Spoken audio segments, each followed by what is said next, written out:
Okay, my wonderful friends, Roger Spur, Mudfossil University, quickly going through to show you that I have found giants. This is DNA certified. It's 3 feet long. It's a fingertip. I have the fingerprints and everything from it. That's the fingernail. I'm not going to go in deep because I've shown it hundreds, literally, of times. But this is the grip skin, which is the fingerprints right there. And those fingerprints are about as wide. One ridge in the fingerprint is as wide as my finger. All right, and this is grip skin, and that is the fingerprints that were on the other side of that fingertip. And I had it DNA certified. I drilled up inside and took out the dense red blood out of there, literally. Sent it off, and it came back. It was dense, and it was human, and that was PCR testing. I had 3 things done, and one of them was this lung, right here. And now it was, any anatomist look at that, they don't, in 2 seconds they know it's a lung. That's the pattern of the pleura. That's the little red flap that's on the bottom. I drilled up inside of here and got the blood out of there too. Both of these were completely dense with blood. So let's get past the fact that there was giants and there was average sized people here, and I can't account for it, but I can account for what I can see, and what I can see is people's eyes can't get big enough to see it. So I'm going to show it to you. And again, I always keep saying, I'm sorry I have to show this to you. I am hurting people's minds. I know that because their minds are so indoctrinated into the fact that everything here is nonsense, that even when they see the DNA test and the CAT scans and the anatomists and the chemistry and the recreation of the process and understanding of nucleophilic invasion and substitution and all of the transition metals, they still walk away from it because they're too educated to accept this reality. Now, PBS has that called Closer to Truth by Robert Kuhn. He's the producer there, and I'd like to talk to him about it because I have things that nobody will accept, nobody will look at, nobody will engage in any conversation. He's been conversing with people from every realm that I can think, and he's a very, very good interviewer. Excellent questions, and I would love to engage, and I have the answers he's looking for. So that's what I'm expecting to happen. It's public broadcasting service. I would imagine that they're looking for truth. That's what he says. So let's see if we can find some. It's going to be a very hard truth to accept, but truth is truth. And what we can glean in the biological realm, even in the health realm, is just unbelievable. And I'll show you what I'm talking about right now. Because the layers of tissue that make up membranes, that I discovered interstitium, and now they still don't understand interstitium because it's so thick and dense with layers that they'll never understand it until they walk into my realm, in the Mudfossil giant realm. Okay, so I have found giants, and they're giants, and they're much bigger than the one I just showed you. Now, this is what the interstitium, which is a layer of fluffy tissue, really, it's fluffy. It has these bags of water in them. And in these bags of water live bacteria. And in that bacteria, it has mucus. It makes mucus for the mucosal lining. Or also that bacteria makes serosa type products, which are toxins. They go out and kill invading bacteria. Now, also they make enzymes which absorb and digest foods and so forth. There's the bacteria that lives in here, that is their job, is to maintain the environment, keep this stuff away, keep this stuff in, and also make products to keep you immune. When you kill the bacteria that's in these pockets, you're done. This is my area. This is what I study, and this is what I am going to show to you. Now, in my mud fossils, some of them are just like this. You can see them fully exposed like this. Some of them are flat like a pancake, where this is just flat. But they're so big that when they flatten out, the layers in them are thousands. And here's here's one that's flattened out right here. You see that? You see how many layers are in there? This was, I believe this is some kind of, this is the outside layer. And then these are the layers of tissue. Every one of those little breaks is a layer that was one of these, like just flattened out. and there was watery substances between. This might have been 5 feet thick. I don't know how thick it was when it started, but I'll be able to show you blood in here. I found a couple spots where I can still see the blood, like right in there, there'll be blood. I'll show you in the microscope shortly. But anyway, this is how many layers of tissue there are. Here I have another one here. These are the number of layers of tissue. And I'll put this in the microscope and get it wet, and you'll see all the blood vessels and all the little layers of tissue. And I'm going to show you some shots of gigantic landscapes that are tendon mats.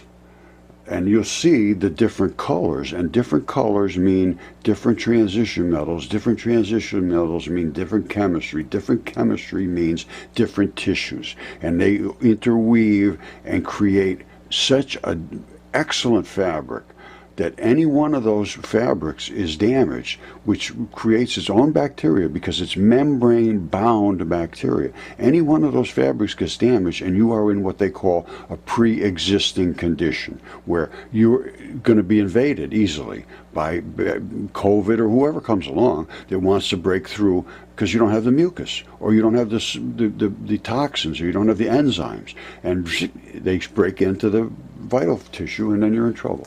So this goes way deeper than rocks and ancient stories and giants, and I mean it's just everything. It's unbelievable, but it's true. Okay, you saw the giant fingertip. This is a picture of tendon mat, and this is by Getty Images, Ed Reschke, and this is, you see these little fibers? These are, every one of those is a different type of fiber. If you see a different color or a different texture or a different something a little bit different about it, it means that it's different chemistry. If it's different chemistry, it has different transition metals, and it will take on a different color when it stabilizes. That's the key. Biology is never stable, ever, never. Every single molecule here is continuously in a state of giving and taking electrons. These are the return of the black blood, really, on the side. The blood runs its way through, and the vein blood, I believe, comes out. I believe that's what these black things are. Now, what I'm going to show you is in the desert, a mat of the exact same thing, absolutely gigantic. Now, all we have to do, we just got to get over the fact that the Earth is literally composed of giant bodies. It's what it is, and that was written about in the past. So we really have to start looking back at our past and see what was written. Now this appears to be in China somewhere, and you see these different colors? This is the reason I say that membranes are so extremely complicated, because every time you see a different color, it means there's a different tissue type and a different chemistry, and that different chemistry pushes back against other chemistry, or it accepts chemistry. It's not just there by accident. These layers are there to do specific interventions or receiving. And that creates these mats of tendons and tissue and membranes. Basically, these are anytime you have any kind of a muscle or a tendon or anything, you have a sheath around it. They call them synovial sheaths, membranes, and this is one of those. And I don't know where it is in the body, but it could be anywhere. And you could see that there is a bazillion layers, just like there is in the stuff I'm talking about. So we have to get over that and then learn from what we can see, because what we can see now is like an electron microscope on steroids times infinity. All right, I just showed you that transition metal, all those different colors in that tendon mat in China in the desert. Well, up here in the microscope, these are the transition metal colors that are in, this is in a lung. This is a small lung. But you can see all these different colors. You see them? That's the inside, the alveoli, little holes inside the lung. You see all those different colors, just like the transition metal colors I was just showing you. Now the outside of the lung looks like this. There's the whole at the top that feeds into it. Hold on, let me see if I can. Right there. And that little white spot right there is where the tag that held it in. You see now, you can see it a little better. That is where part of the lung absorbed, the blood flowed through there, the aorta or something. And this is what they call an interstitium. And that is what holds this lung into the rest of the body so it doesn't float around inside your body. Isn't that cool? And this is where blood takes on all its different colors. And when they find some of these deposits of certain types of minerals and things, it's really because of blood.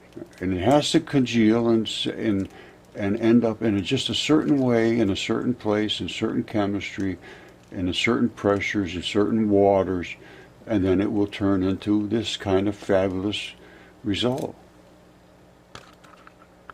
Okay, this is about me.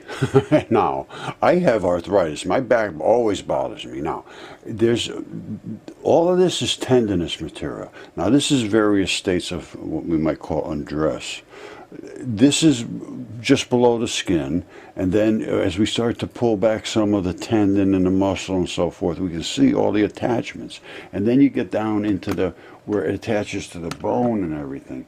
And all of that is layer after layer after layer after layer, thousands and thousands and thousands of membranes. Now, what do we do about that? We need to understand what membranes have what chemistry and what bacteria lives in what membranes. We need a map of the entire body. People have elbows and shoulders and knuckles and that are arthritic. And I'm going to show you what arthritis is all about. And I think we can do something about it, because I'm hoping so. All right, this is from the Mayo Clinic. You know my take on this. That is invasion. Well, here, let me just show you this first, and then we'll talk about what the story is. This is a healthy joint. All right, this is osteoarthritis. This is rheumatoid arthritis. Different tissues are being invaded in different ways, and then it breaks down inside. And it tells you, basically, it says it starts in these membranes. Arthritis is the swelling and tenderness of one or more of your joints. Main symptoms of arthritis are joint pain and stiffness. Typically worsens with age. The most common type of arthritis are osteo and rheumatoid arthritis. Osteo causes cartilage, the hard, slippery tissue that covers the ends of bones, to break down. And that's because it's being invaded, to my way of thinking. Rheumatoid arthritis is a disease in which immune cell system attacks the joints, beginning with the lining of the joints. That's the membranes. They attack it because it's open to invasion and attack. Now, then they're talking about different types of crystals. Uric acid crystals form when there's too much uric acid in your blood. Can cause gout and infections, underlying disease. Well, and then psoriasis, lupus can cause other types of arthritis. These other diseases are precursors to the arthritis, or the arthritis is precursors to these, one or the other, because these are also caused by bad bacteria in those invaded areas. It seems now that the bacteria is literally 100% of what makes you function. And if your bacteria isn't good, all of your membranes can get invaded. Then you get sick, and then you get stage 1, stage 2, 3, 4, and then your body tries to fight back. It can't fight back, so it overwhelms you. They call that I can't forget, a cytokine storm, where your whole body attacks your whole body because it has nothing else it can do. It says, just throw everything we got, every hand grenade you got, just throw it, see what happens, and then you die. And it all starts with not having the correct bacteria in the membrane-bound bacteria regions, those little pockets of fluids. Okay, my good friends, I guess I'm going to leave you with this. This is from Canyonlands, White Rim Road, Utah, USA, in 4K ultra high def. And it is from a channel called Amazing Places on Our Planet. Now, that is tissue. Those are layers of tissue. I showed you the desert, the same sort of stuff. Every one of those layers is separated by a membrane. Now, if we don't understand what we're looking at, and we can't let our mind roam into this realm, you're never going to understand reality. If you really want reality, if you want truth, you're going to have to start to sit down and calm your little mind down and pay attention here. Because I don't care how educated you are, I don't care where you went to school, they didn't tell you the truth. They didn't know. Nobody knew. Just the way it is. Now, you can stay in the unknowing realm, or you can say, let me look at this and think about this. And trust me, when you look and think, there is no missing it. It's just a very, very hard jump to be able to get your eyes open. And this is, you know, again, I keep saying, I'm sorry I have to throw this at you and hurt your mind, because I know it does. And a lot of it hurts relationships, because some of the people say, I'm not going to look, I don't care what you do. And that's happened to me with literally my entire family. Not a single one of them has ever looked at one of my videos that I know of. Nobody in my entire family, not even my wife. So, and I've been doing this 10 years, so, you know, people turn off and they don't, even when they know you're right, and they eventually say, you are right, so what, I don't care, it doesn't bother me, I don't care, I don't want, blah, blah, blah, blah. And then you have to go on your own way, and sooner or later the rest of the world will start talking about it, and then everybody will start talking about it, and then it's going to have to be in the open. But now I've been pushed off such the edge, even though I have 110,000 subscribers, very, very few hits on my channel. And I have some very, very good, a couple thousand people that I really interact with well, that I get a lot of information from. And there's nobody that has that number of informants. I have them. I get this stuff all day long. I just got one from Iceland today. He said, I want you to do Iceland. I'm going to send you, I live right here. I'm going to get you all this stuff. I have people all over the world every day. And because they understand, they're turned on, they want to know. But some people are turned off, and there's nothing you're going to do to open their eyes. And that's fine. I can't do anything about that. But I want to get at least the people that should be able to see this, and then they can turn their eyes one way or the other. That's up to them. But if you can't ever be allowed to see this, well, then your eyes are forced to see what is not correct. And you're forced to pay to be taught and to repeat what you're taught, or you're not going to get your grade, and you're going to be failed in life. So you're literally under the thumb of someone who has no idea what they're talking about. Last word, I love you all.